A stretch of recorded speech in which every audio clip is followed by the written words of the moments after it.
Baie welkom by ons nuwe jaar, nuwe kwartaal, ons nuwe les vir 2026. Ek wil vir julle elkeen sê, baie dankie vir julle ondersteuning in 2025 en 'n voorspoedige nuwe jaar, en mag hierdie jaar vir elkeen van julle ryklike seëninge bring. Soos ek sê, ons is by 'n nuwe kwartaal, ons kyk hierdie kwartaal na Christus verenig hemel en aarde in Filippense en Kolossense. En ons is hierdie week by les 1, vervolg maar nie verlate nie. En hierdie week se geheerteksvers is in Filippense 4 vers 4 wat sê: Verbly julle altyd in die Here. Ek herhaal, verbly julle. Filippense 4 vers 4. Kom ons open met gebed. Hemelse Vader, baie dankie vir die jaar waarin U ons behoed en bewaar het, waar U ons gebring het tot waar ons vandag is. Dankie vir die nuwe jaar en 'n nuwe geleentheid om hierdie nuwe lesse in hierdie nuwe kwartaal te fokus op Christus en hoe hy hemel en aarde verenig het. Here, help ons asseblief om U woord te verstaan. Gee ons asseblief insig en raak my verstand en my lippe aan. In Jesus se naam. Amen. Weer eens baie welkom, baie dankie dat julle saam inloer. Dankie vir julle ondersteuning. Die duimselknoppie wat julle druk, ons waardeer dit regtig opreg. Nou, ek wil julle uitnooi om ons webtuiste te besoek, www.sabbatschoolles.weebly.com. Ek sit dit vir julle hierso dat julle dit kan sien. Ek sal ook, daar's ook 'n skakel in die bespreking van die video, of althans in die beskrywing van die video hieronder. Gaan klik gerus daarop en dan sal u sien as u afskrou dat daar is PowerPoint lesse beskikbaar. Nou, hierdie PowerPoint lesse is nie SSL wat het by mekaar sit nie. Dit is ander mense wat het by mekaar sit. As jy daar gaan klik, gaan u na hulle webtuiste toe gaan en hulle stel het beskikbaar vir almal om te kan gebruik, juis vir die bespreking en die deel van die Sabbatskoolles. So gaan kyk gerus daar. Dis dan ook hierdie lesse wat ons gaan gebruik om hierdie bespreking met julle te doen, hierdie PowerPoint lesse. En soos ons reeds gesê het, is hierdie week se les vervolg, maar nie verlaat nie. En ons geheerteksvers, het ons reeds gesien, is Filippense 4 vers 4. Verbly julle altyd in die Here, ek herhaal, verbly julle. Nou, deur Paulus se bediening, het Paulus probeer om almal wat na hom wou geluister het, die enigste een aan hulle voor te stel wat hemel en aarde kon verenig. Jesus Christus, die verlosser, was sy onderwerp gewees. En deur sy briewe aan die Filippense en Kolossense het hy alles moontlik gedoen om die kerk nader aan die hemel te bring en ook Christene nader aan mekaar. En deur dit te doen, het hy vir ons gewys hoe God se kerk vandag met die hemel kan verenig om op aarde die opdrag te vervul wat Jesus aan ons toevertrou het. So ons kyk in hierdie bespreking, in hierdie week se les na die outeur van die briewe, dis Paulus, waar hy gevange geneem is en waar hy staan as ambassadeur in kettinge.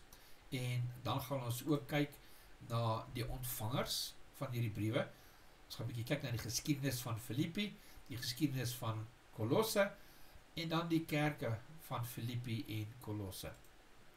En dis waar ons gaan kyk. Eerste, kyk ons na die outeur van die briewe. So, Paulus is gevange geneem. Ons lees over Filemon 1 vers 1. Paulus, 'n gevangene van Christus Jesus, en die broeder Timotheus aan Filemon, die geliefde en ons mede-arbeider.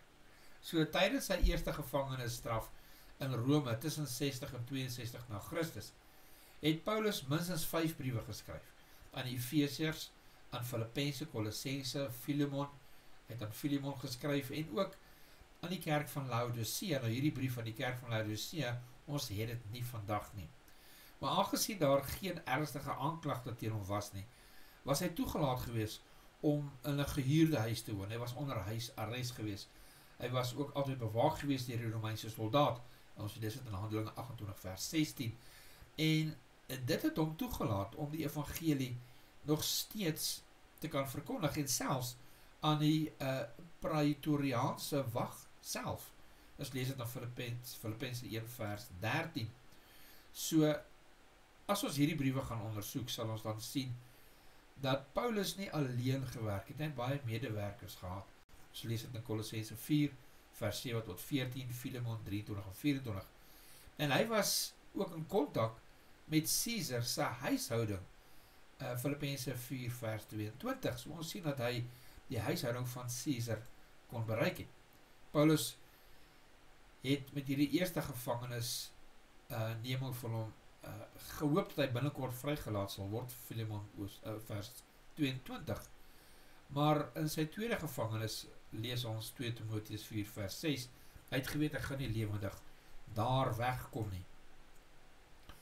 En kom ons kyk nou ambassadeur in kettings, ambassadeur in kettings, Efesiërs 6 vers 20, waarvoor ek 'n gesand is in kettings, sodat ek daarin vrymoediglik mag spreek, soos ek moet spreek. So van die oomblik dat hy besluit het om 'n ambassadeur van Christus te wees, was Paulus sy lewe nie maklik gewees nie. Die Bybel noem slegs 3 gevangenes strawwe van Paulus voordat hy na Rome geneem is. In Filippi, Handelinge 16 vers 22 tot 24, in Jerusalem was hy ook gevangene, lees dit in Handelinge 23 vers 10, en in Caesarea, Handelinge 23 vers 33 tot 35. Maar daar was sekerlik nog verskeie ander, soos hy sê in 2 Korintiërs 11 vers 23. Nou, in al hierdie moeilikhede het Paulus homself nooit as hulpeloos beskou nie. 2 Korintiërs 4 vers 7 tot 9, plaas hy dit so mooi, gaan lees het gerus. Omdat hy nie vrylik kon preek nie, het hy 'n ambassadeur in kettings geword, soos hy homself noem, in Efesiërs 6 vers 20. Paulus se houding leer ons dat, wanneer ons swaar kry, omdat ons die evangelie verkondig, ons volle vertroue aan God moet stel. Hou altyd sy woord in gedagte, 2 Timotheus 2 vers 15. En hou vas aan die Heilige Gees, die trooster wat vir ons krag en moed gee. Lees ons in Sagaria 4 vers 6. Kom ons kyk na die ontvangers van hierdie briewe. Ons lees in Acts of the Apostles, bladsy 206, die volgende. Die apostel Paulus het 'n diep verantwoordelikheid gevoel vir diegene wat onder sy arbeid bekeer het. Bo alles het hy verlang dat hulle getrou moes wees. My tot 'n roem teen die dag van Christus, het hy gesê, dat ek nie verniet geloop of verniet gearbei het nie. Dis in Filippense 2 vers 16. Hy het vir die gevolge van sy bediening gesidder. Hy was van mening dat selfs sy eie verlossing in gevaar kon wees, as hy nie sy plig vervul nie, en die kerk sou versuim om met hom saam te werk in die werk om siele te red. Die geskiedenis van Filippi. Handelinge 16 vers 9 lees, en Paulus het 'n gesig in die nag gesien, daar staan 'n Makedoniër, wat hom smeek en sê, kom oor na Makedonië en help ons. So tydens sy tweede sendingreis, het Paulus se planne 'n wending gemaak. Die Heilige Gees het sy tree gelei. Ons lees dit in Handelinge 16, vers 6 tot 12. So, Paulus het eerstens na Frigië toe gegaan. Hy kon nie daar of in Galilea preek nie. En toe het hy in Mysië aangekom. Daarna het hy weer om na Bithynië te gaan, maar hy kon nie. Hy het toe na Troas toe gegaan, waar hy visioen gehad het. En dan sien ons, hy het na Samothrace gevaar. En vandaar het hy na Neapolis gegaan. En toe eers uiteindelik het hy by Filippi aangekom. Nou Filippi was die plek waar die Heilige Gees gekies het om die prediking van die evangelie in Europa te begin. As 'n volwaardige Romeinse stad was die Filippynse vrygestel van belastingbetaling en het hulle Romeinse burgerskap by geboorte reeds besit. Paulus se gebruik toe hy in 'n nuwe stad gekom het, was altyd om die sinagoges te besoek. Maar in Filippi was daar geen sinagoge nie. So op die Sabbat het hulle 'n plek van aanbidding gevind en daar het hulle aan die vroue wat met mekaar was, het hulle gepreek. Handelinge 16 vers 13. Hulle het altyd by 'n rivier by mekaar gekom waar die aanbiddingsplek was, aangesien daarna nog nie sinagoge was nie. En uit hierdie ontmoeting het die eerste Europese bekeerlinge na vore gekom. Lydia, sy is gedoop, saam met haar hele familie. Ons lees dit in Handelinge 16 vers 14 tot 15. Maar die vyand het nie ledig gebly nie. Hy het 'n fortuinverteller aangemoedig om mense se gedagtes te verwar, deur voor te gee dat hy Paulus ondersteun. Ons lees dit in Handelinge 16 vers 16 en 17. So toe die meisie vrygelaat is, het Paulus en Silas se probleme begin. Handelinge 16 vers 18 tot 24. Die resultaat? Die bekering van die tronkbewaarder en sy gesin. Handelinge 16 vers 25 tot 33.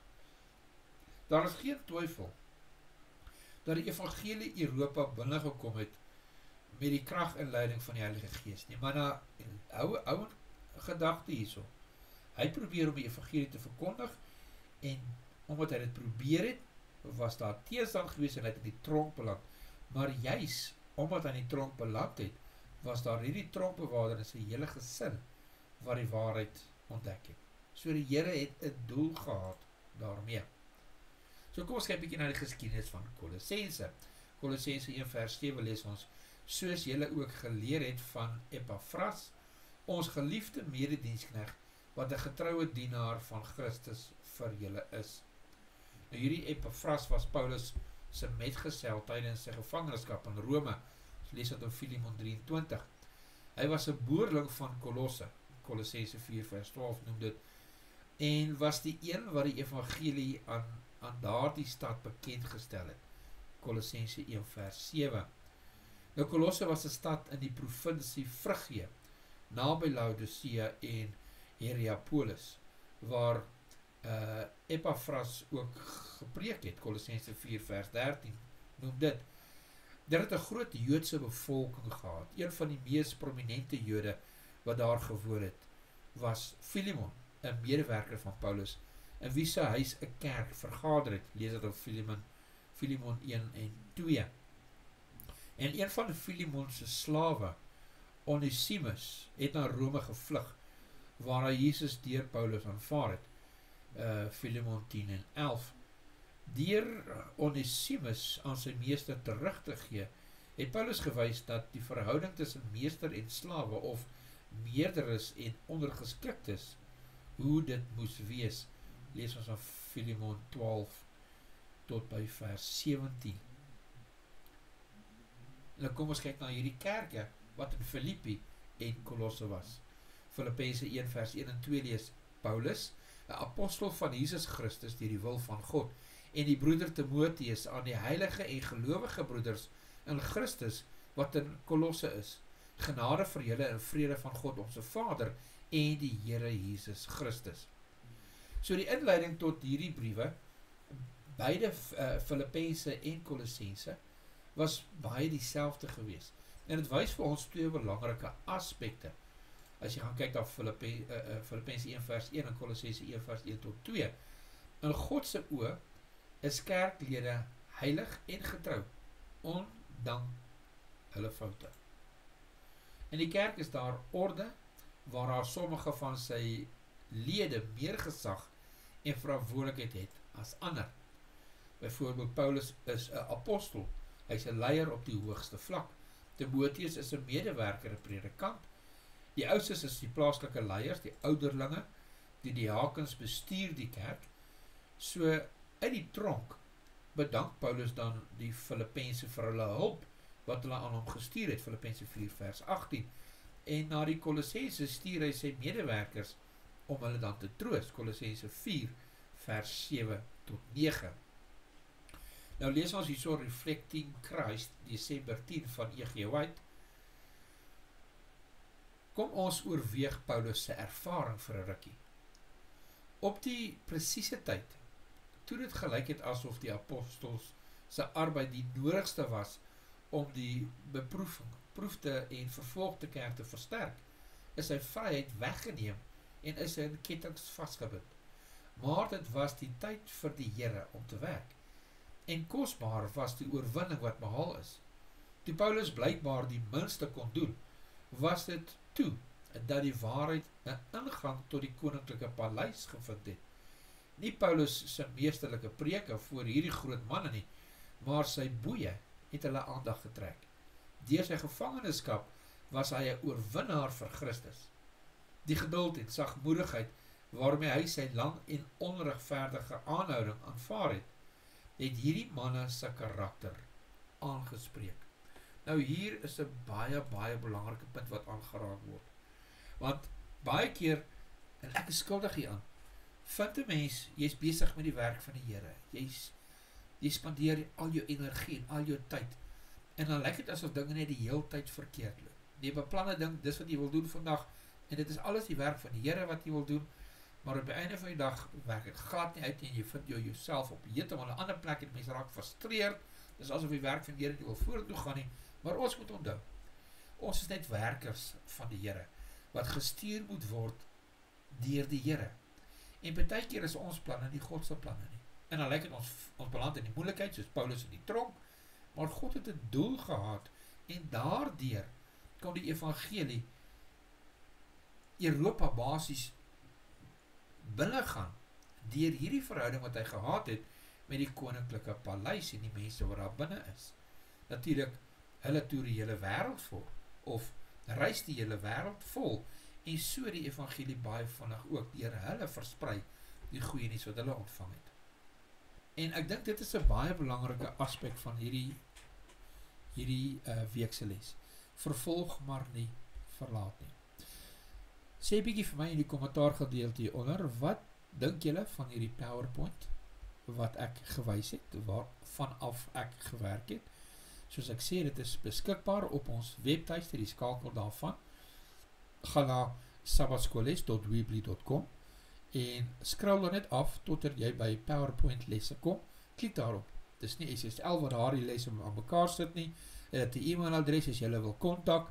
Hulle het ook 'n Word dokument wat hulle 'n kort bespreking van die les of punte van die les daar so insit, en ook die PDF daarvan. Dis regtig 'n baie oulike webtuiste wat ons vrylik kan gebruik by die kerke, en u kan dit miskien ook gebruik daar in u kerk wanneer u die lesie gee. Soos u sien, dit vat nie baie lank nie en ons kon deur al die punte gewerk het en gebruik het graag, gaan kyk gerus daarop. Ek wil vir die mense wat hierdie PowerPoints met mekaar sit en die vertaling doen, baie dankie julle ouens. Julle is super en baie dankie dat ek dit kon gebruik het. Ek wil graag kyk of ons dit gereeld kan gebruik. Maar sê eers vir my, wat dink julle daarvan? Hou julle daarvan? Dink julle ek moet voortgaan om hierdie PowerPoints te gebruik, om hierdie lessies dan aan julle te bring? Gesels met my in die kommentaar gedeelte. Baie dankie dat julle saam met ons ingeskakel het. Ek wil graag voordat ons tot ziens sê, kom ons sluit af met gebed. Hemelse Vader, wat 'n pragtige les. Ons raak baie keer so maklik moedeloos as dinge nie uitwerk soos ons dink nie. Maar Here, U is die meester van die heelal en U kan enige omstandighede laat uitdraai tot ere verheerliking van U naam. En dis tog waarvoor ons lewe, waarvoor ons werk. Here, dat U naam verheerlik mag word. Here, seën ons asseblief. Sal U Gees ons asseblief laat besef dat selfs in die moeilike tye U ons gaan gebruik. Dat ons nie sal moedeloos of frustreerd sal raak nie. Dankie Vader vir hierdie pragtige boodskap. In Jesus se naam. Amen. Baie dankie dat julle saam geskakel het. Tot volgende keer. God se ryke seën.